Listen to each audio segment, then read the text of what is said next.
जो आपके सामने अपने तजुर्बात और आपके मुस्तकबिल के ताल्लुक से जो बताएंगे, हम उसको बगौर सुनेंगे और इंशाल्लाह उस पर अमल करने की कोशिश करेंगे।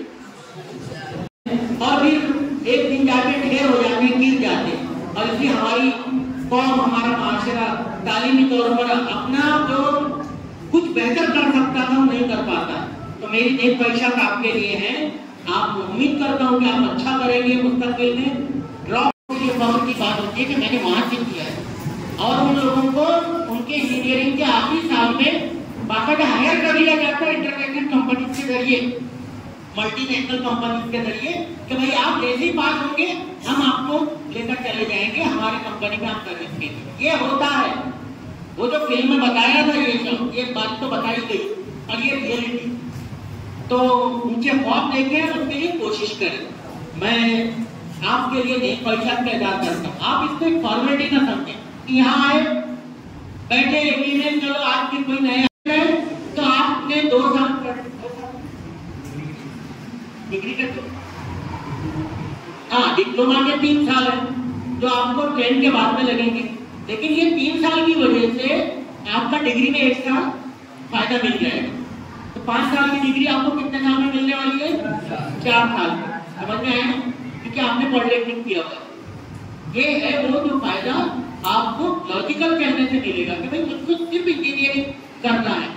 जोर देंगे क्योंकि आपको फिक्स है ये, मैं जो बता रहा हूँ यही पे आपके सेंटर लगने वाले हैं, जो स्कूल नाम लिया या और कुछ और होंगे उसमें बढ़ जाएंगे, और वहां पर ये सब चीजें नहीं चलेगी जैसे हमारे यहाँ नहीं चलती।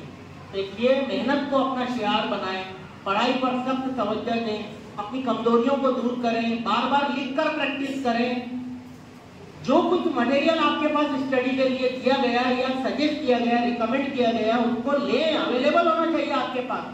तो आप दिखाऊंगा आपको, ये जैसे इन्होंने करने लाए कम से कम 100-200 कोर्स की मालूमात आपको देंगे वोकेशनल गाइडेंस में कि इंजीनियरिंग की कितनी ब्रांचेज है। पॉलिटेक्निक यानी पॉलिटेक्निक का मतलब होता है एसएससी के बाद के कोर्स में शुरू होते हैं। अब एसएससी के बाद क्योंकि आप 10वीं जमात में, लेकिन आप कब कर पाएंगे उसको बताओ बेटा। हाँ, पहली चीज ये है कि जब आप पास होंगे जब आप कर पाएंगे, वरना आप नहीं कर पाएंगे। सारे शौक घरे के घरे रह जाएंगे अगर आप नहीं करें। कल जैसे उन्होंने बताया कि भाई आप 10वीं के बाद के कोर्स है वो आपको मिनिमम क्वालिफिकेशन है जो 10वीं पास करना पड़ेगा। तो इसलिए आपका अभी पहला गोल क्या होना चाहिए? एसएससी एग्जाम को अच्छे नंबरों से, अच्छे परसेंटेज से पास करना।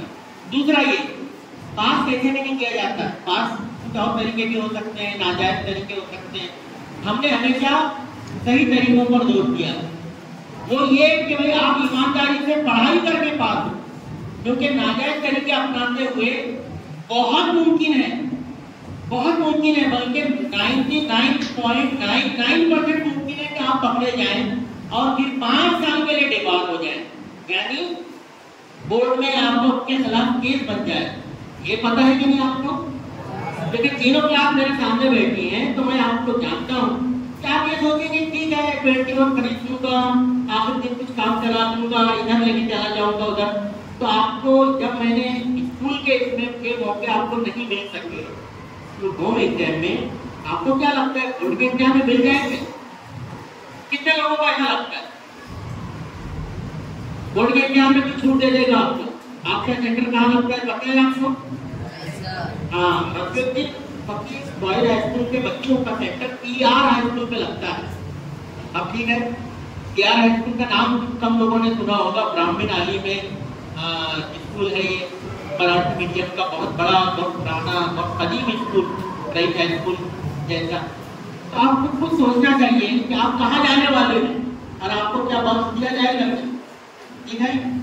या तो टाटा नेहरू हाई स्कूल में लगेगा दूसरा सेंटर।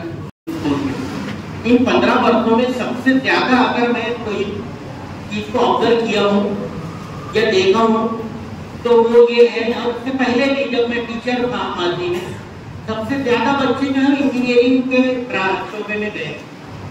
और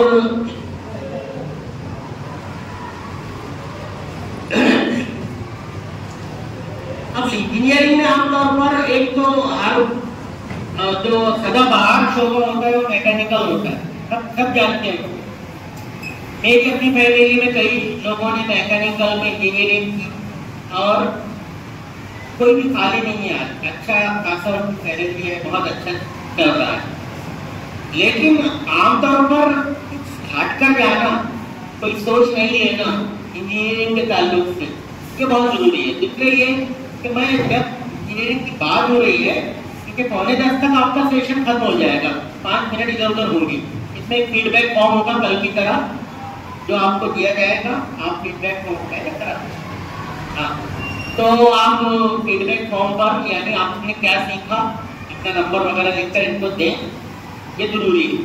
मैं अभी कैसे सर मेरे ऑफिस में बैठे थे तो मैं बात कर रहा था, मैं इसलिए जरूरी समझता हूँ ऐसे सेशन कि मैं बच्चों को चला रहा हूँ कि भाई आप ये सब चीजें जो आती हैं, ये सब चीजें जो रोज लाएंगे हम, अभी और भी कई लोग आएंगे कुछ ना कुछ, और मैं कुछ लोगों को खासतौर से बुलाऊंगा, कुछ खास जगाने की, आपको हर मुमकिन कुछ नया सिखाने की, जिंदगी के नए गुर जो है उनसे रोशनास कराने की कोशिश करेंगे इंशाअल्लाह। लेकिन ये सब इसलिए भी है कि आप इम्तिहान से जुड़ गए। बोर्ड के इम्तिहान में अब कल 67 डेज बचे थे, आज 66 डेज बचे हैं, दिन बचे हैं, 66 दिन। मैंने ये 256 दिन से शुरू किया था, उसमें से 190 दिन जो है वो गुजर चुके हैं और अब सिर्फ 66 डेज बचे हैं, जिसमें आपको अपनी बची हुई तैयारी करना है। अब एक सब्जेक्ट के लिए 10 दिन भी नहीं बचे हैं आपके पास अगर आज, क्योंकि 10 सब्जेक्ट आपको होते हैं पढ़ाई के लिए, जिसमें से आपके पास 66 दिन है, तो कितना होता है 7 दिन, है ना, 7 दिन भी नहीं बचते हैं, 7.25 दिन का एक एवरेज आता है। आपके पास एक सब्जेक्ट के लिए बचा है 7.25 दिन, आप उसको 6.5 दिन बोले या 6 दिन बोले, समझे आप, क्योंकि आखिरी का एक हफ्ता तो आपका पसीना बोलने में निकल जाएगा, तो आप फिर रुमाल निकालेंगे, अभी इम्तिहान है या क्या करो, तो इसलिए पसीना खुश्क करने के लिए भी आप अच्छा रुमाल खरीद के रखें। अगर आप पढ़ाई नहीं करते हैं तो फिर आपको बेहतर है कि आप तैयार एतमाद के साथ में इम्तिहान में शरीक होंगे इंशाअल्लाह। ये बहुत जरूरी है। क्या आपने जो फॉर्म भरा है इम्तिहान का, क्योंकि ये बात होगी, मेरी बात एक अधूरी है, मैं उसको भी फिर से कंटिन्यू करूंगा। ग्रेजुएशन नॉर्मल पास से कॉलेज से कर लेंगे, तो ये क्या होता है, जब आपका 10वीं का रिजल्ट आ जाता है ना, उस वक्त आपकी ये बात होगी।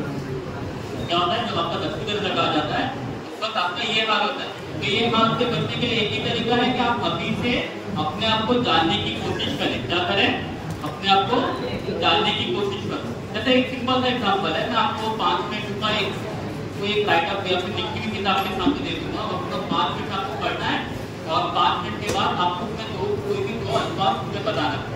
तो बहुत सारे बच्चे आप बता नहीं पाओगे, क्यों नहीं बता पाओगे, क्योंकि आपको 5 मिनट एक इंस्टेंटली फौरन बता दिएगा कि 5 मिनट आपको ये सारी चीजें पढ़नी है, उसमें 2 चीजें पूछी जाएंगी, तो आप उसमें नहीं फैसला कर सकते हैं। तो आप कैसे, अगर इसमें फैसला नहीं करते तो आप किस तरीके से सोच पाओगे कि 10वीं के रिजल्ट के बाद फौरन बाद जब दूसरे दिन से आपके फॉर्म निकलना शुरू हो जाते हैं, तो आप आपके पसंदीदा ब्रांच का या पसंदीदा एजुकेशन के अंदर जा सकते करते थे। बच्चे पहले 10वीं का एग्जाम देते थे, फिर 11th 12th साइंस में एडमिशन लेते थे, फिर एग्जाम कॉम्पिटेटिव एग्जाम देते थे, उसके बाद मैकेनिकल इंजीनियरिंग में डिग्री करते थे, इलेक्ट्रॉनिक्स में करते थे, मास्टर्स में मेकाट्रॉनिक्स करते थे। तो आपको इस तरीके से आपने मालूम किसी और ने सोच लिया कि सर ये तो पैथोलॉजी वाला है, वो काम सीखने का, ठीक है, मतलब पहले से सोच लिया कि मैं पैथोलॉजी वाला काम कर सकता हूँ, तो उसके लिए क्या करेगा वो सोचने लगेगा कि वो पैथोलॉजी का कोर्स करने के लिए कोर्स से कोर्स करने पड़ेंगे। ऐसा पॉसिबल है कि अब इंजीनियरिंग करने के लिए आप 8th 11th 12th का तो और इंजीनियरिंग का एडमिशन लो, है पॉसिबल नहीं।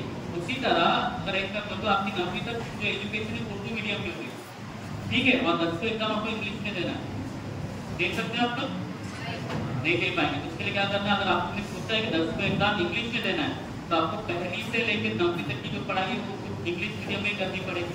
तो इस तरीके से आपको ऑप्शन तलाश करते हैं कि कहाँ पहुँचना है, वहाँ तक पहुँचने के लिए क्या क्या करना पड़ेगा।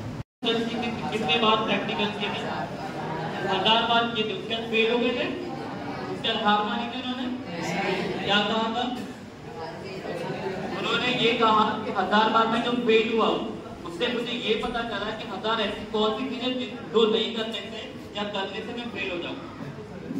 ठीक है, तो वैसे ऑलमोस्ट आप पहले से लेके 10वीं तक पढ़े हो अभी तक। ठीक है, तो आपने हर साल 2 एग्जाम दिए होंगे, 2 टेस्ट दिए होंगे, तो मतलब एक साल में 6 एग्जाम दिए होंगे। ठीक है, तो अभी तक कितने टेस्ट दे चुके हैं आप लोग?